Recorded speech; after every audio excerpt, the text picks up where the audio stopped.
श्रीनगर के civil secretariat में मुख्यमंत्री उमर अब्दुल्ला की अध्यक्षता में कैबिनेट की अहम बैठक हुई। इस बैठक में स्टेटहुड की बहाली, आपदा पीड़ितों का पुनर्वास और आर्थिक तरक्की जैसे मुद्दों पर गहन चर्चा की गई। बैठक का एक बड़ा मुद्दा था स्टेटहुड की बहाली। नेशनल कॉन्फ्रेंस सितंबर में उपराज्यपाल मनोज सिन्हा को चिट्ठी लिखकर विधानसभा का स्पेशल सेशन बुलाने की मांग करेगी। कैबिनेट मंत्री जावेद अहमद डार ने कहा कि सितंबर के आखिरी तक सेशन बुलाया जा सकता है। उनके हवाले से बात हुई, रिहैबिलिटेशन था, कुछ डायरेक्टर्स का और भी कुछ 2-3 इश्यूज थे, वो कैबिनेट में हो ही जाते हैं। जिस तरह से बिल्स पास हुई पार्लियामेंट में तो यह मसला चल रहा है, तो क्या स्टेटहुड पे कोई असर देखने? देखिए, वो जॉइंट पार्लियामेंट कमेटी को बिल्स गई है, अभी तो उस पर एग्जामिन जॉइंट पार्लियामेंट कमेटी जो एग्जामिन करेगी, उसके बाद जब कोई डिसीजन आ जाएगा तभी बात की जा सकती है। अपोजिशन पार्टीज की जो डिमांड थी कि कैबिनेट आज मीटिंग हुई है, तो कम से कम असेंबली सेशन बुलाया जाए ताकि स्टेटहुड को लेकर मुश्तरका तौर पर रेजोल्यूशन पास करें। सेशन तो आने वाला है, अभी सितंबर में मेरे ख्याल से इलेक्शन स्टार्ट होने वाला है, उसकी अभी नोटिफिकेशन नहीं निकली है। मुझे लगता है कि सितंबर के या पहले या सेकेंड हफ्ते में जो है असेंबली सेशन लाजमी हो। किश्तवाड़ में हालिया बादल फटने की घटना पर भी बात हुई, जहां 70 से ज्यादा जानें चली गईं और कई लोग लापता हैं।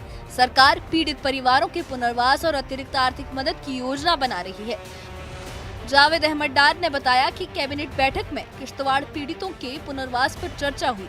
सरकार उन्हें सहायता देने के लिए काम कर रही है। कृषि उत्पादन और ग्रामीण विकास मंत्री जावेद अहमद डार ने आर्थिक विकास पर भी जोर दिया। उन्होंने कहा कि हमने कुछ नीतियां सुधारी हैं। हमारा फोकस ग्रामीण इलाकों की आर्थिक तरक्की पर है। हम उन्हें बेहतर फसलें और हाई डेंसिटी फल उपलब्ध करा रहे हैं ताकि उनकी आमदनी बढ़े। साथ ही संसद के पास बिलों पर ज्वाइंट पार्लियामेंट्री कमेटी भी बनी है और कोई फैसला होने पर सार्वजनिक किया जाएगा।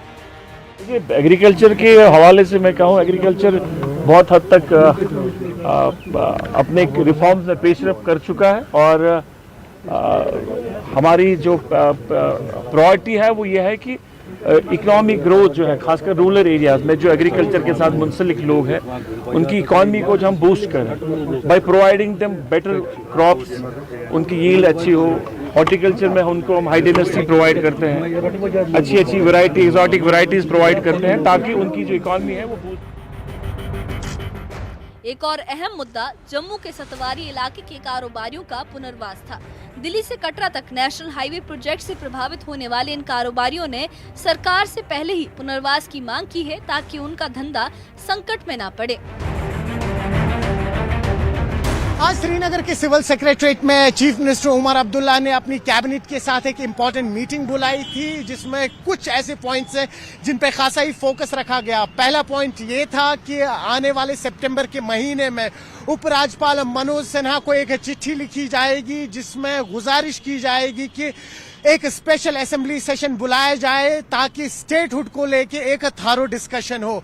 वही अगर हम दूसरे कुछ इंपॉर्टेंट पॉइंटर्स की बात करें तो अभी आपने हाल ही में देखा कि चसोटी किश्तवाड़ में जो एक हादसा पेश आया है, उसके चलते हुए जो वहां लोग हैं उनको किस तरह से रिहैबिलिटेट किया जाए, उनको किस तरह से कोई भी मुआवजा जो बनता है फर्दर वो दिया जाए।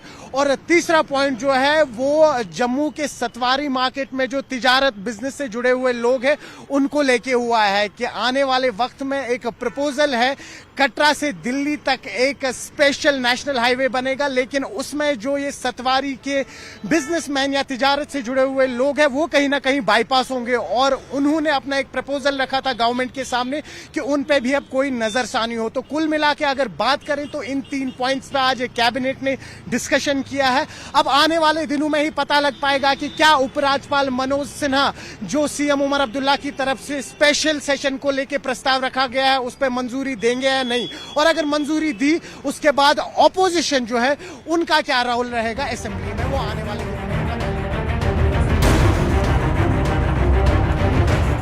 ये बैठक जम्मू कश्मीर के राजनीतिक और आर्थिक मसलों को सुलझाने की दिशा में एक कदम है। स्टेटहुड की मांग से लेकर आपदा राहत तक सरकार की योजनाएं पीड़ितों और आम लोगों को राहत देने का वादा करती हैं, लेकिन असल अमल कैसे होगा ये आने वाला वक्त बताएगा।